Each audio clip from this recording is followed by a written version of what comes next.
अवकाळी पाऊस आणि गारपिटीमुळे शेतकऱ्यांचं जे नुकसान झालं होतं त्यासाठी सरकारकडून आता मदत जाहीर करण्यात आलेली आहे। त्याच्यामध्ये जिरायती क्षेत्रासाठी 13,600 रुपये प्रति हेक्टर प्रमाणे 3 हेक्टरच्या मर्यादेमध्ये, बागायतीसाठी 27,000 रुपये प्रति हेक्टर प्रमाणे 3 हेक्टरच्या मर्यादेमध्ये आणि फळबागासाठी 36,000 रुपये प्रति हेक्टर प्रमाणे 3 हेक्टरच्या मर्यादेमध्ये अशा पद्धतीने ही मदत दिल्या जाणार आहे।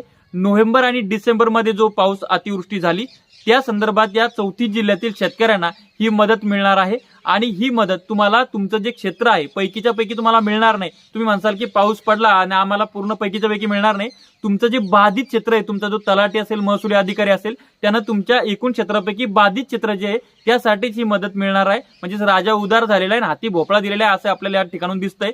हा GR जो शासन निर्णय जो आहे महसूल आणि वन खात्याचा आहे, 1 जानेवारी 2024 चा शासन निर्णय आहे। हा महाराष्ट्र शासनाच्या संकेतस्थळावर तुम्हाला त्या ठिकाणी बघता येईल। धन्यवाद।